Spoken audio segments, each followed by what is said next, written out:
Welcome to the No Limits podcast, where breakthrough strategies in therapeutic education help neurodivergent children learn, connect, and grow in powerful new ways.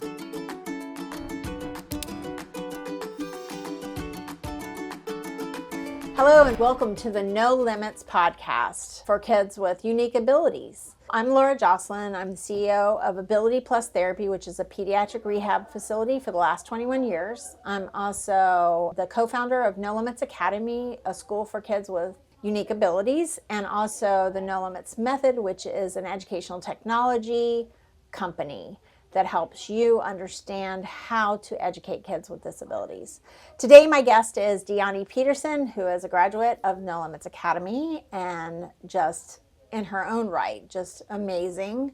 And if you want to know all about Dyani, go to the first podcast and she will tell you what she's doing now. And I can tell you that it is impressive, to say the least. But today we're going to talk about advocacy and system changes, which is who she is. Like advocacy and understanding that people with disabilities can do things, right? And whatever level that is for them is really important. And the people around them that assist them. So you've turned adversity into agency. Like you really have done it. So what advice do you have for a K through 12 teacher, therapist sitting in a school system, and what is the difference that you saw between public school education and what they were doing to now education in a private school that had, medically based therapy, but also educationally based therapy, because I think there's a crossover there that even the public school can do, right? To get kids to succeed to the level that the level that you have succeeded, and then even to whatever level they need to succeed to, right? So one advice I would say for the K through 12 educator is never underestimate a child with a disability. There is, I always say this is like kind of my motto. I can do things that everyone else can, just in a different way. So I can learn just like the other students, but I need more technology to be able to, understand what is going on. So I would say never underestimate them, and don't just treat them like they're just like, I want to say like a thing, just don't treat them as something to do, as something to do, like a task. Like they are a person who has their own mind and their own morals. Even if they are nonverbal, they have their own thing going on. So I would say that would be one of my advice for them. And they have to unlock that. Yes. Right? And a lot of times they don't know how to unlock that, right? Right. So that's what the No Limits method is. Right.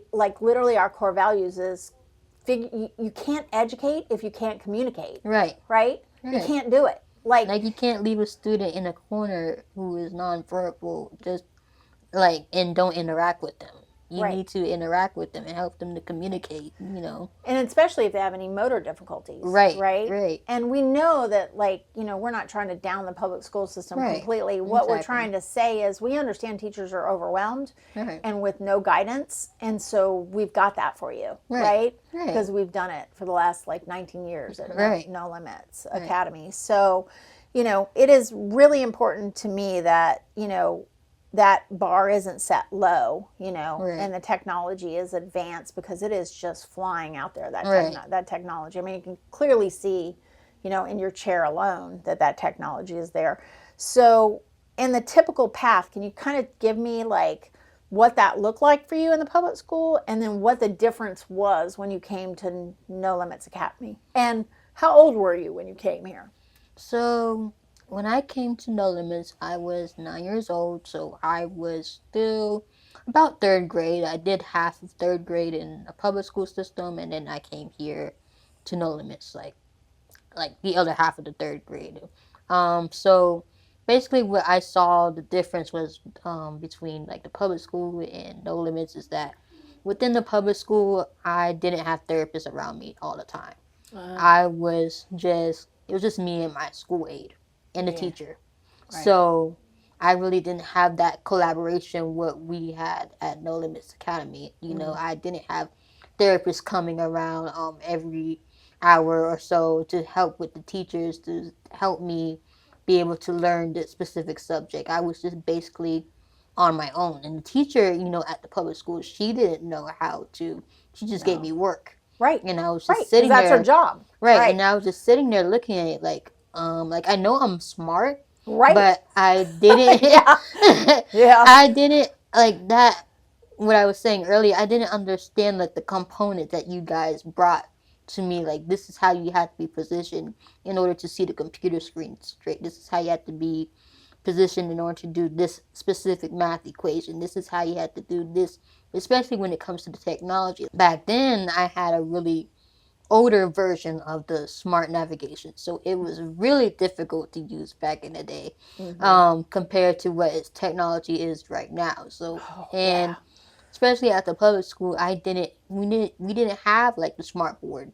We just had a regular chalkboard, and the teachers, they didn't have time to sit with you like an hour and a half to just really go over it. You had 30 minutes, and then you go into the next class. Right, exactly. So it wasn't structured for you to be optimal learning, because the school system is set up, way back like a factory. It's been that way forever. That's why you have bells and school systems, and it's like 30 to 45 minutes, or you're gone to the next class. But it takes you longer to process and like have that like ability to like move things around, and so therefore, go ahead. And also, when it came to the therapy aspect, I would leave to go to therapy for 30 minutes, and then I'll come back with a bunch of work, but the teacher would never explain to me what I missed. Yep. So I would go home with loads of homework, but I'm not understanding because I missed the class. Exactly. So they don't have time to go over the class. They just say, oh, here's your homework. It's due tomorrow. But I'm like, how am I supposed to do this tomorrow when I'm not understanding what you guys just went over today? Exactly. So I never got that. No. For my son Shane, and if you've seen that in the podcast before when he was on, I never understood why the PT was coming to get Shane out of math class when math was, because of where his brain was injured, and math was the most difficult for him. Right. Me too. So when I figured out that he was being pulled every day for like math class, and he had an F, and I'm like, but he has a brain injury. And that part of the brain that, he needs to understand math. Right. Luckily he's a philosopher, which is like not needing any math, but still, like, come on, dude. Like, for me, I was like, hey, PT, how about recess so he can participate in, that's educationally relevant. That's a part of the social component, of life, so there has to be a different thought pattern other than IEPs, right? IEPs are a legal document. And that legal document it's a disservice to kids with disabilities. Exactly, yes. And I cannot scream that louder in the world. Like, I don't even know how to, like, scream that louder. There has to be a bottom student up look at these kids with disabilities, and not a top down, like, structure. Right. Because you're never going to get to the actual person so they can succeed. I just cannot, like, with that a lot. And so as we've done this for the last 19 years, I want to expand on how we change and how we get more kids and students with disabilities that succeed in life. And whether that's Dyani's level, or whether that's just, we're going to tell you what I like and dislike and communicate with someone outside of our parent group. I just want them, when we succeed, we become more empowered. Right? Exactly, yes. You feel a lot better about yourself because you succeeded. A child that learns how to speak to other people other than their family becomes empowered, right? And I'm going to say this, and it's probably going to be controversial, but your disabled children just don't need to be happy. Because if you just try to make them happy, you're missing out of who they are. Right. Their agency. Right. Like Yes. who they are as a person, right? Yes. And yes, we want people to be happy. But you're not happy unless you're accomplishing stuff. And a neurotypical, until I'm accomplishing stuff, Right. getting a paycheck like you are right now, Yes. making a grant that, like just being awarded a big grant, to do some research. I mean, Yes. that makes you feel good. Like I Yes. have a purpose, Yes, right? like I just felt really empowered. Like, wow, I really did that. Yeah, you did. Yeah. Yeah, you did, girlfriend. I was incredibly impressed, Harry, college gave you that, right? Yes. Yeah, like amazing. Tell me, you know what we do here. You've seen it. You've been over to the school since you've been a graduate. Yes. You've went on to like massive universities to graduate. What do you think that the no limits method can contribute to the national conversation of reforming K through 12 special ed? Because that's your base. You have to have a base. Right. And then you can go on and like fly like you are and have no limit. Right. So one thing I would say is being able to bridge like the therapeutic innovation, especially like in the school systems. Like I feel like all the schools need, especially when you're dealing with neurotypical children and nonverbal children, you have to bridge that therapeutic innovation, because without that, you're just leaving the child just to sit there and leaving teachers being frustrated. Right. Like they don't know how to do this with the child, like in the therapeutic sense, Yeah. So I just feel like being able to bridge that would make especially all the school systems so much better for when a disabled child comes to school. And Isn't that unique? Yeah. That having technology, OT, PT, and speech, Yes. and like getting them to be able to like support that teacher and that teacher to understand Right. what questions to ask. I mean, the method will even give her that, but that collaboration, because you're just not one being, right? Like other kids are expected to walk into school, neurotypical kids, and sit down at a desk, right?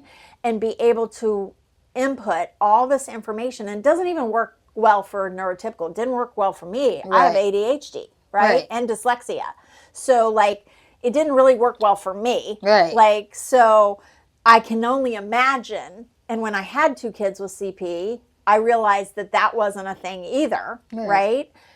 So there has to be this change or reform in the public school systems, that they have everything they need. Right. They just need to be able, I believe that education relevant therapy can move over into medically based therapy. Yes. It can be justified on so many levels, right?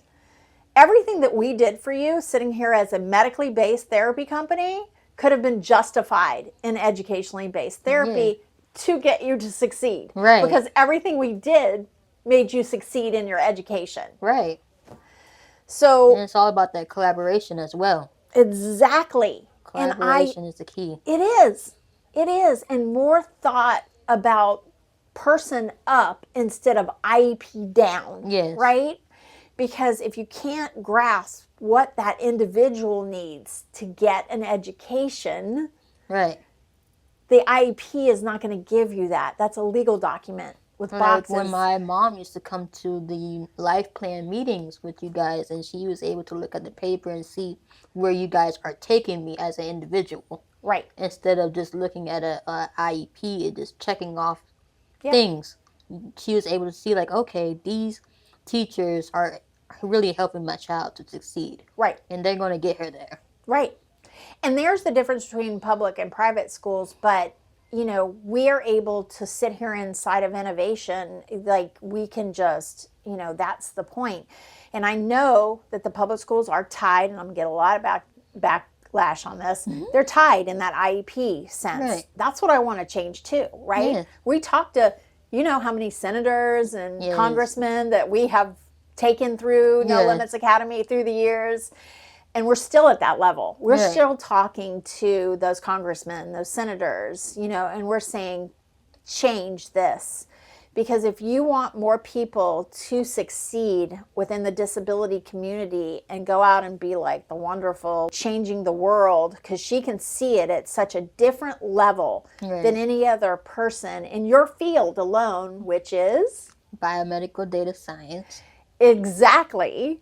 She's going to see it she's going to change in those components all the things that will help move this whole thing forward. And like I said before, the Americans with Disabilities Act is only as old as Shane is, which is 35 years old, right? Right. So we're just at that preface of like, let's make a bigger change. Let's not look at them as just all the same, right? So thank you for coming today and listening to Dyani and I. I mean, I have her merch on. If Dyani speaks, she speaks all over the place. She can, if you want to hire her, you can go to her website, which would be, I guess, DyaniSpeaks.com. There we go, because she has no limits. Yes. And thank you again for coming to the No Limits podcast for kids with unique abilities, and have a great day.